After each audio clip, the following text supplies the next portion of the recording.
Whew. I think it's time for me to tell my story.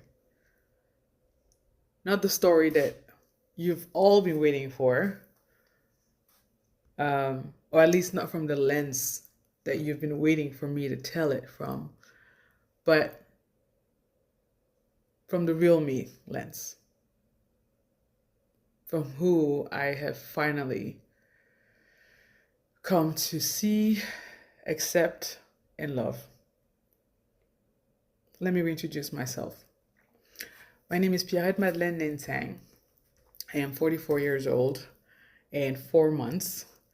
And as of this year, um, specifically in June of 2025, I finally got a much needed late diagnosis of level 1 autism, on top of already having been uh, diagnosed 10 years ago with ADHD. So I am currently, well, legally, or should I say officially, does not exist in the DSM book of diagnosis, but I identify as being AUDHD. In other words, a combination of autistic and ADHD mixed together. So let's talk about it.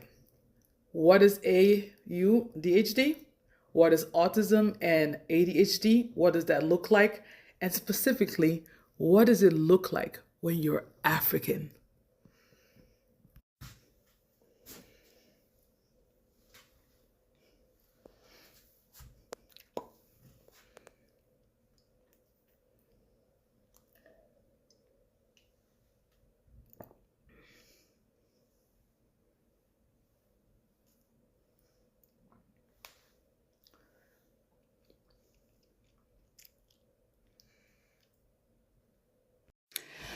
Just so you know, I will try to take you along with me.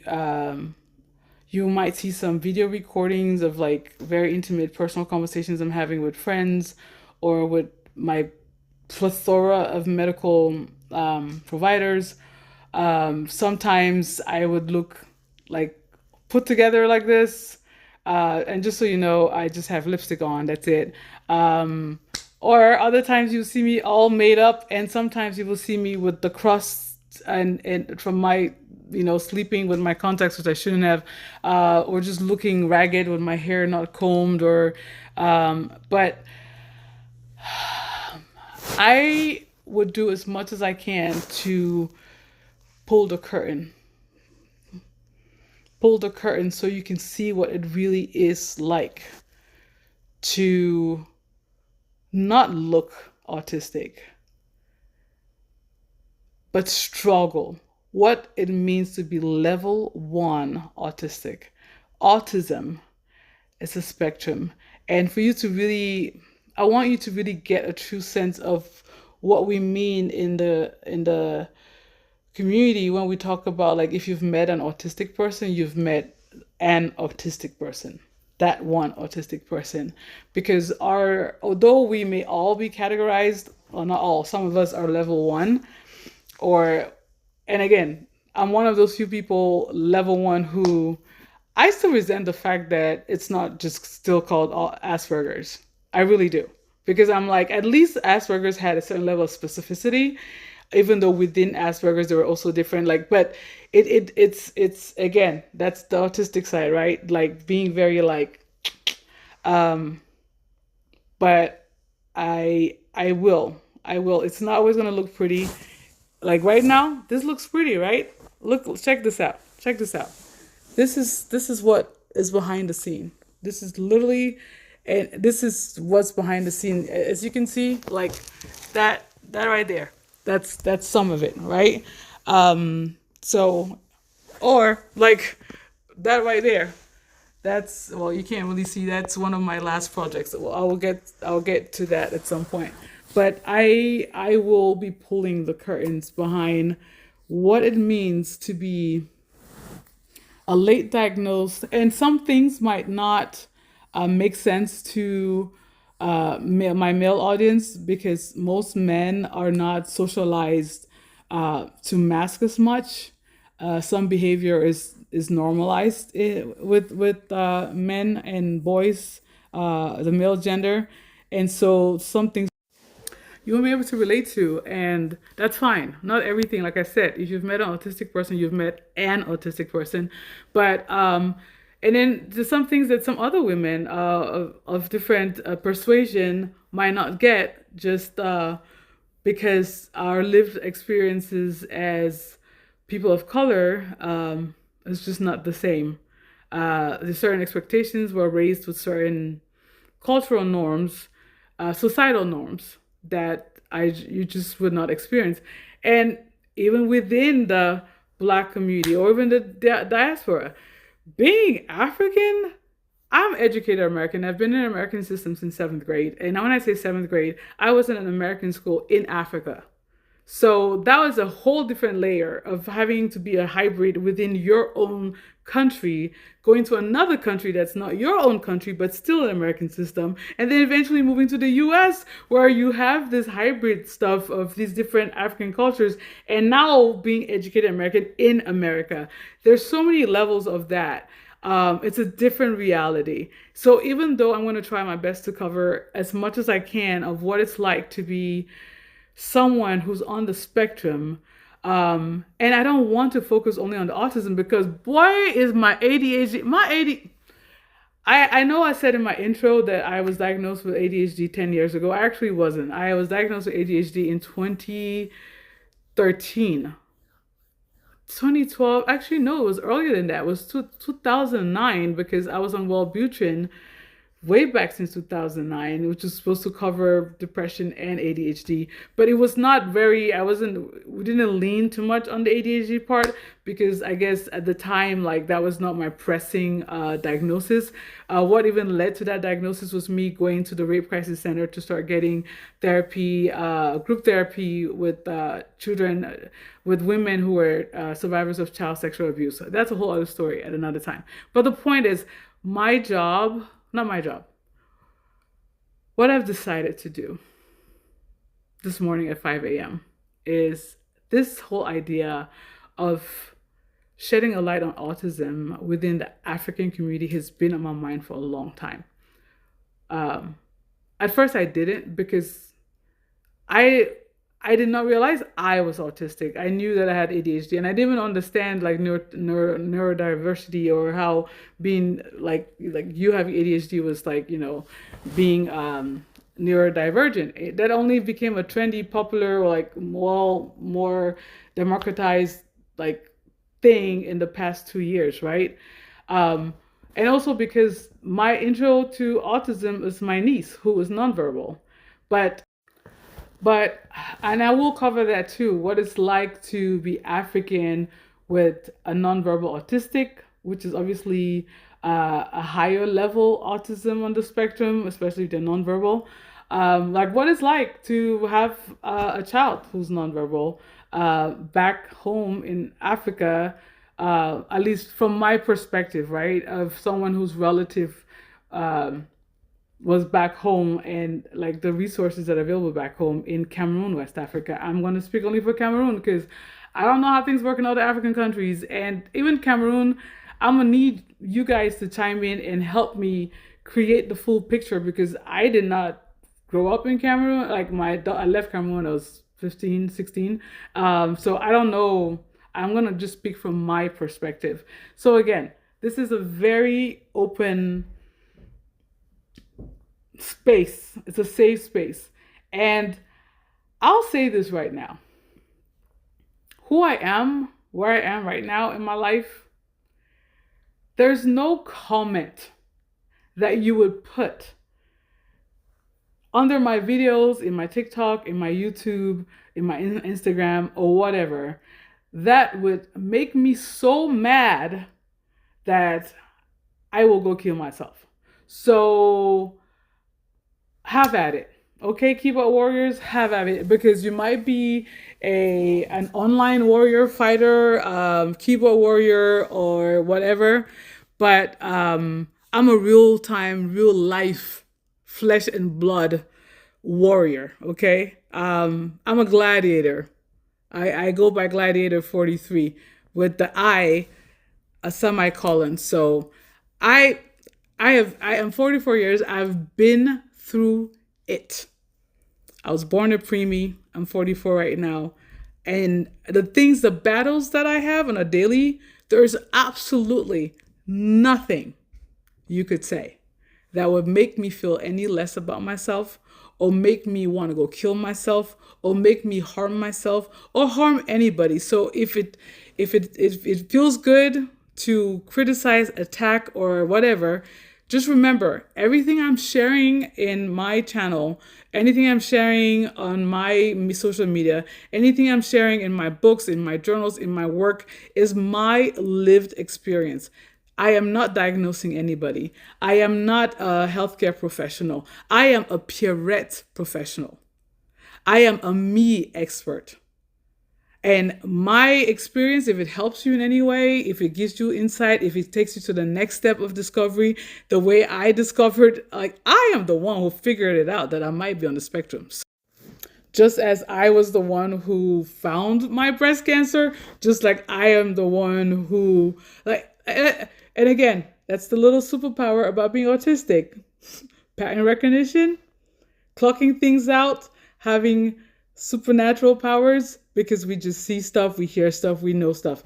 Anyway, and also, unlike most, one thing you would find out about me also is that I do have a certain one reason why it's been so hard for even my psychiatrist of 13 years.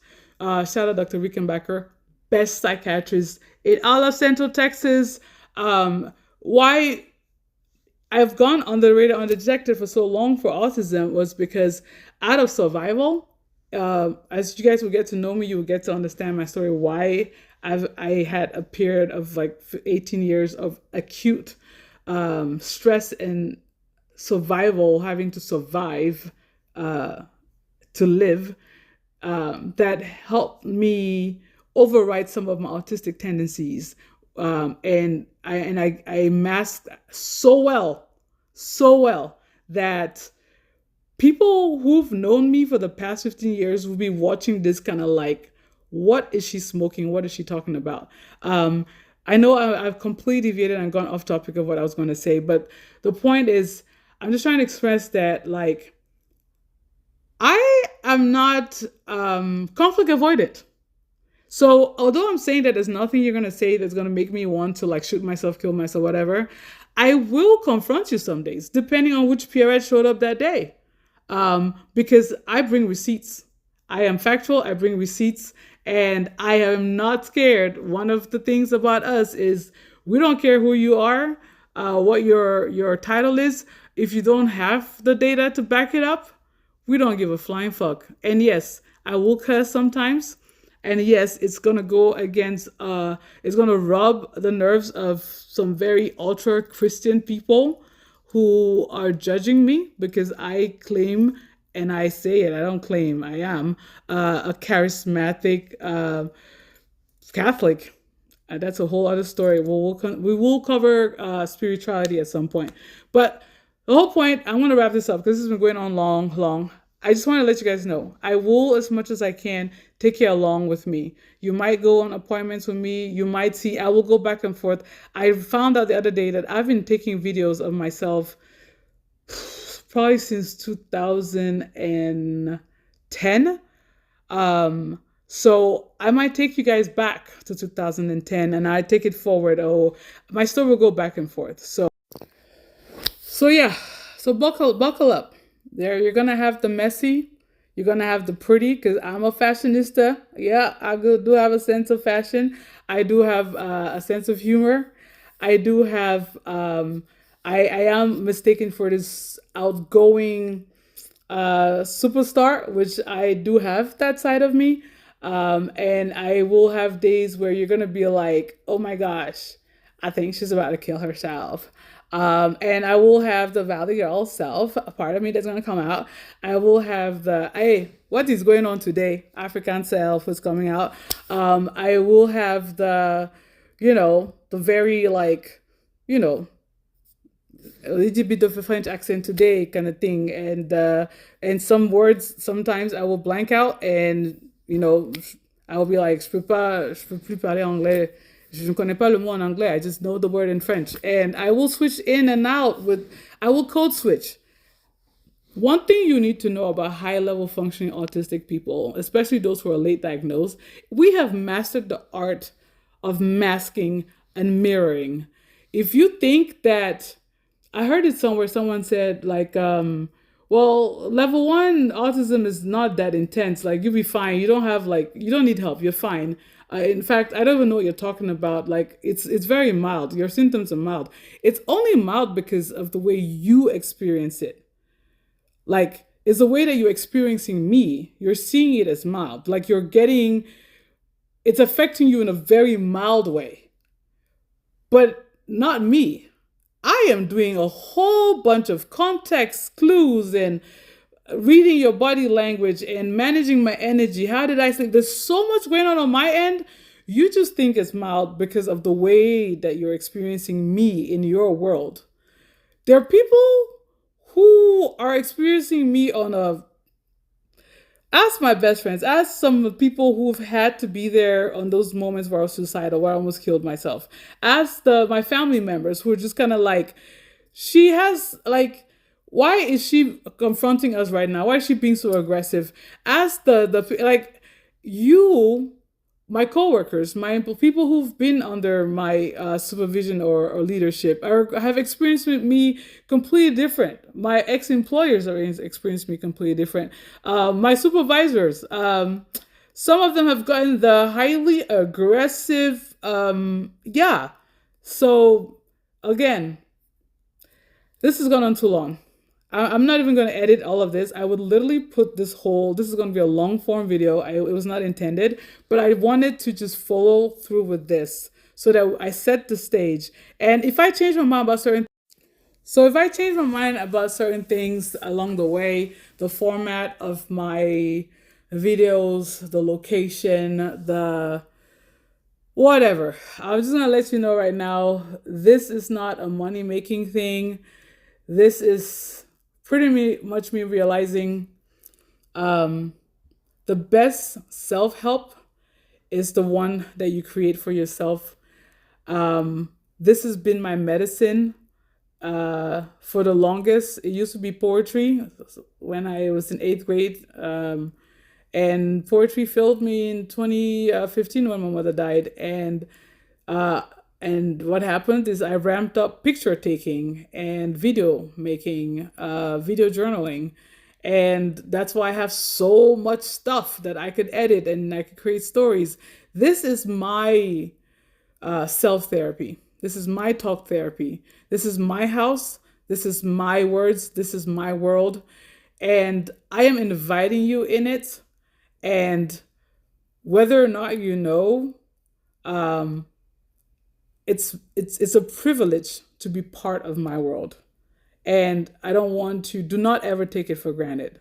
As in, like, I don't owe you nothing but my truth. Just like the world owes me absolutely nothing. Well, some people owe me an apology, but I've stopped waiting for an apology that would never come. Because at the end of the day, it doesn't matter. It doesn't matter. What matters is me figuring out what the hurt is and healing that hurt.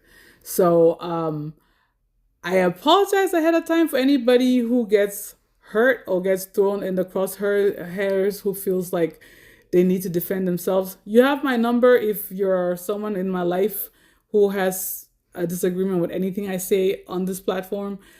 Reach out to me. But if you take it on, like, publicly, bring it on. Bring it on. And I really hope that my words that I share with you are healing. I hope that it opens your eye, it opens doors, it helps you find relief and peace the way I have found in other people's videos, in other people's books. I really hope that me opening the curtains and sharing what happens in my life as a hybrid, as I like to call myself, as a global citizen, as a child of Yahweh, as chosen, helps you navigate life. Everything that I do I pray every day. I tell God, may my eyes see the things that you need me to see. May I hear the things that are said either behind my back or that I need to read between the lines. May I hear the things I need to hear for your glory. May I see the things I need to see for your glory. See the subtlety, see the things that are not being, the things that others can't see. May I think, may I hear your thoughts, your words. May my mind be clean and clear and of good conscience. May I be able to process what I need to process for your glory, for your name. May I speak the words that encourage, because my special gift, and I know it's egotistical to think this because, again, God gives us gifts, right? We don't earn it. But my number one gift is chief encourager. I will hype, I hype myself up, okay? If I can hype myself up, imagine me hyping you up. My job is chief encourager, which is why I'm into knowledge, educating, motivating, mentoring, right? So I always say, sorry about that, was another weird thing I do. May my lips speak your words. May it speak life into people. May it say the right words. May it encourage. May it heal. May it say the things that are not said that need to be said. I pray, like, that's part of my daily prayer.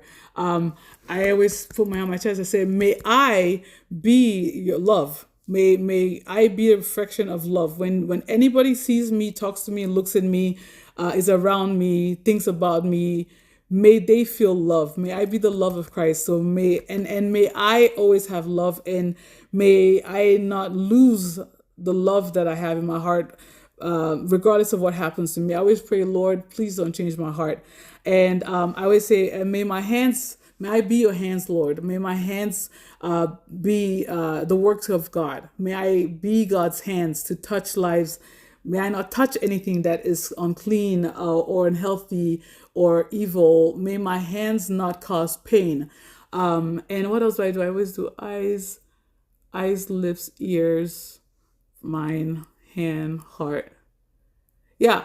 So, and this is all from, it all came to me visually from Jeremiah, passage in Jeremiah, where it says, where Jeremiah's like, oh, I am not worthy, I'm not smart enough to be a prophet, to go out there. And God was like, you're gonna do what I'm gonna ask you to do, else I'm gonna smite you. It's like, I will give you the words to speak. And there's the imagery that came to me where God touched his lips. So that's where I started doing the lips, the eyes, the ear thing.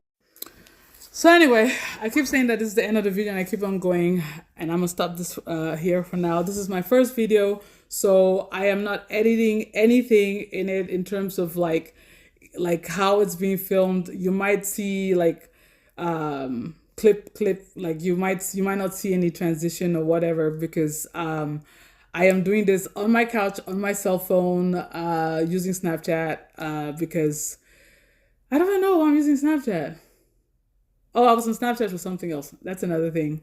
Whatever I'm in, whatever medium I'm in is what I'm at, which is why, like I said, this could come looking pretty like this or not. So welcome to Pierrette's world. I'm saying Pierrette, but moving forward, you would probably see me in social media under Gladiator43. I go by a whole bunch of different names. And if you see me out in public and I don't act as outgoing and I'm not as nice, is because I'm autistic. I don't like people. I like peopling, and I just want to go out, get what I need to get, and come back inside.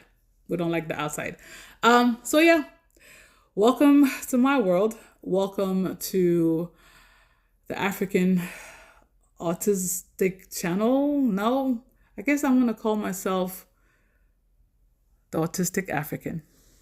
Welcome.